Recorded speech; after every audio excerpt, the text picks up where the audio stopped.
Hello, everybody, and welcome to another edition of the Growth Lab podcast. My name is Glen. I'm wearing the Power Red today.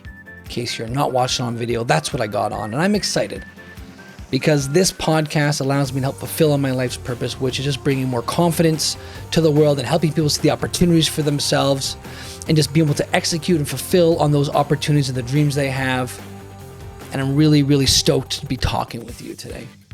Now, today's podcast is something I've been thinking about a whole bunch, and I think this is, in particular, important for you people who are closing in on 50 or over 50 and want to keep doing all the stuff that you want to do in life.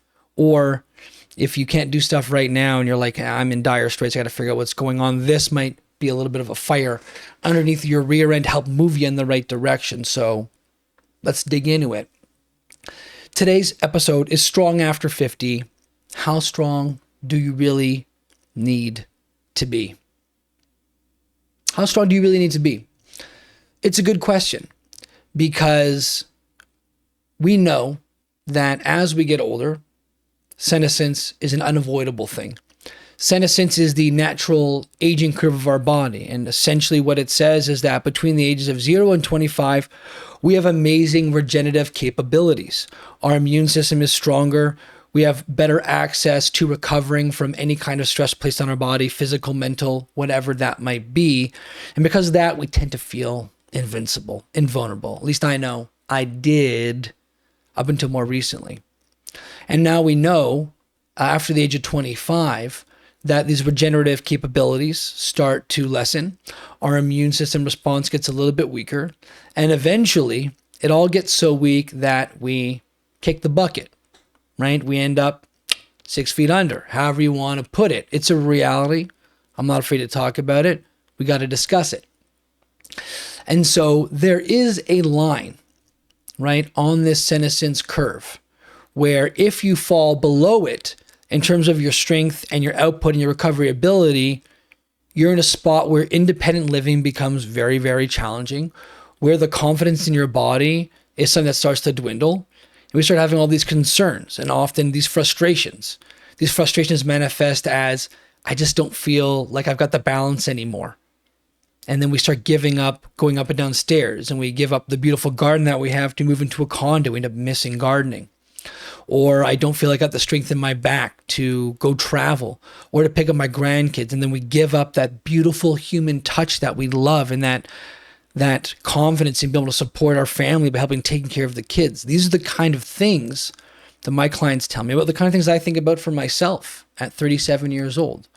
A moment ago, I just said, I used to feel invulnerable, but even at 37, I got some of my own lifelong stuff from dumb things that I've done, if I'm being honest. And I'm trying to work on mitigating as much as I can now. So as I get older, it's not a problem. So the reason I'm talking about the senescence curve is because it really helps us illustrate very well the importance of staying strong. Because I put it to you that if you have more strength and more endurance, you end up raising the curve, which is to say you end up putting off the deterioration of quality of life that can happen as you get older because you've built up a bigger base now, and the deterioration just takes longer because you've got more, let's call it equity, right? Another way to think about this is if you are working out now and getting stronger now, and you have more muscle tissue, you're faster, you've got more endurance, all that kind of stuff. It's like having more money in the bank, right? If 10 years from now, you have $1 million in the bank versus $500,000 in the bank, well, obviously, you can only live off that $500,000 so long versus that million is going to take you a lot farther. It's the same thing with your body. We've got to start building some sweat equity, some physical savings for our retirement so that we can live off of it. I would rather be the mule that works every day of his life and suddenly kicks over than the lame donkey who at the midway point just can't really do the job anymore and just spends the rest of his days walking around not doing much. Now, I'm not trying to paint a glum future because the great thing is that exercise can help anybody no matter where they're at. I have clients that start working with me at 70 and they tell me a year later that they feel younger than they did when they were 60 or when they were 50. It's a very real possibility for everybody. But we got to figure out what strong is and how do we offset all of this. And so I would put it to you this. Being strong, even though if you ask 20 different people, they'll tell you 20 different things. I put to you that being strong for most people is synonymous with function. If someone tells me they want to be stronger when they sit down and chat with me for the first time, they're really telling me I want to be able to do all the stuff that I want to do and not have to worry about being frustrated or upset or angry or concerned or any of that other stuff that comes with not feeling strong. And so when we think about how strong do we have to be, I like to think about it this way. It's something I borrowed from a gentleman named Dr. Peter Attia. He's a wonderful, I'm not going to say anti-aging doctor, but he's a wonderful quality of life, live your best self doctor. He's really about being preventative and helping people move and feel their best. And he's got this idea, and he calls it, I forget, it's the Seniors Decathlon. I'm not sure. I'm going to call it the Seniors Decathlon. I'm going to appropriate that word to it. Refer to the Seniors Decathlon. And the Seniors Decathlon is this. You think about where you're going to be when you're 75 or 80. However far ahead of that is for you. And then you write down the 10 most important things that you want to be able to do when you're that age. Maybe it's you want to go skiing, or you want to be able to pick up and play with your grandchildren, or you want to be able to cook, or you want to be able to go for hour-long hikes, or you write down whatever you feel like is most important to you. And then with that list, you can reverse backwards and try to figure out what needs to be done in order to make that a reality. So simple as like, I still want to be able to cook Christmas dinner. Well, can you still have the shoulder strength to reach up to the top shelf and grab that 5-pound plate or that 5-pound thing out of the top shelf and bring it down? Because the second you can't bring your arms up overhead because you don't have enough strength, I'm sorry, but cooking gets a lot harder. The same thing with bending down to get into the cupboard. If your back can't handle that, all of a sudden, cooking those big meals gets a lot harder.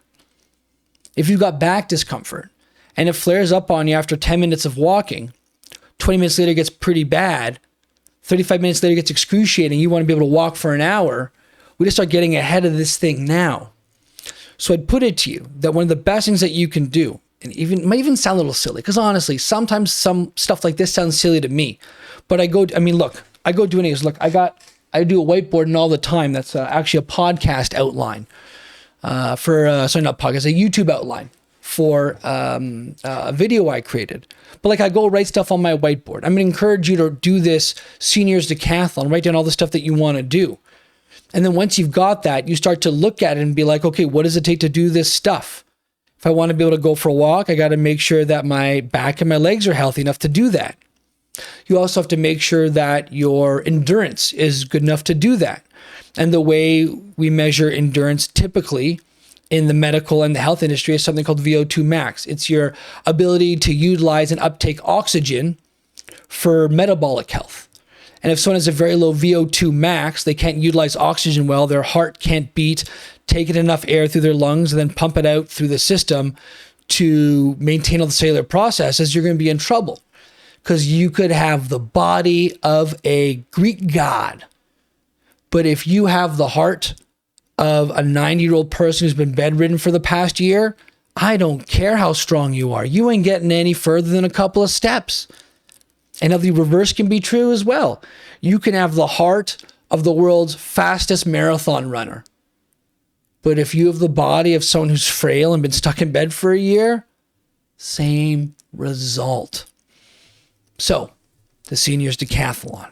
Think about what you want to do, write it all down, and start reverse engineering.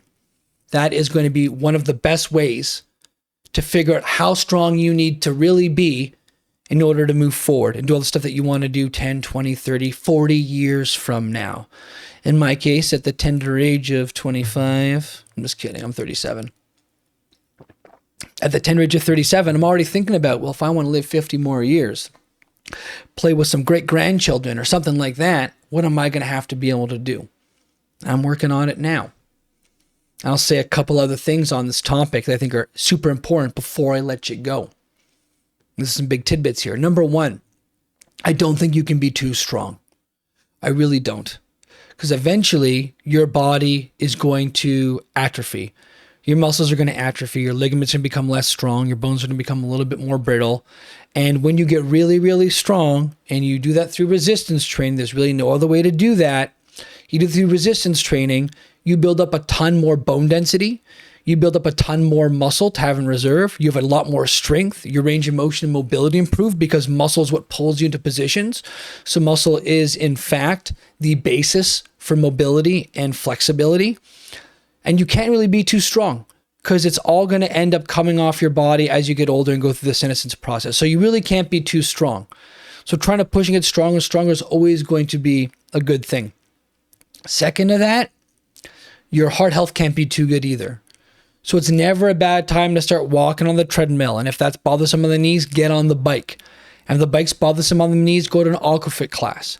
And if that feels still like too much, you got to see a professional help you with your body because you have to start getting this stuff in order now. Some days, my client said this the other day. She's like well-known, in the travel industry. I'll say that. And she's like, I don't want to get a case of the some days. I'm like, what do you mean the some days? And she says to me, I don't want to be the person where I always talk about doing this thing someday. Because for most people, someday never comes. And I was like, oh, dang, CB. You got me right where the heart is. That's a great quote. That's a great line. I'm going to steal that. I said, okay. She said, okay, go ahead. So never too late to start. Don't get stuck in, I'll do it the some days. Because you can never be too strong. Your heart health can never be too good. The last thing I'll say is that it's never too late to start. There are people that start exercising in their 80s and they feel younger and they have less discomfort in their body. There are people that start in their 70s, same thing. 60s, same thing. You're never too old to start. And if you're going to start, if you've heard another podcast, you probably heard me say this before. If you're going to start with what you can and feels good and doesn't hurt and slowly move towards more complex things that you can't do right now. Because as you get stronger and you recover, your body gives you more access to more muscle, to more mobility, to more range of motion. All of a sudden, things become easier and easier. I have a client. Her name, we'll say, is LC. LC had a rotator cuff replacement, had a hard time for years, even just bringing her arm up close to her shoulder. Now, getting plates off that top shelf as she cooks dinner. She's thrilled about it. And those are the things you can be thrilled about too. Everybody, God, I'm so stoked. I love doing this. Thanks for joining me. My name's Glenn. This has been another episode of the Growth Lab podcast. And if it's not clear, I don't know you, but I care about you.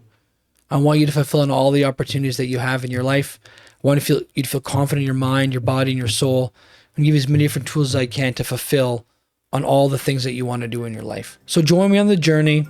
Subscribe to the show here on Spotify. Give it a follow. YouTube, and I am Glen Owen. If you search that up, it should come up. Also can find me on Instagram under Glen Owen Fitness Pro. Follow me or don't, that's fine too. Just link in the background, I don't care. Creep, that's cool with me. Either way, I just want to see you lead a fulfilling life. And if you find that's helpful, please, Glen at glenowen.ca is my email. Feel free to email me and get in touch. All right? Everyone, have a wonderful day.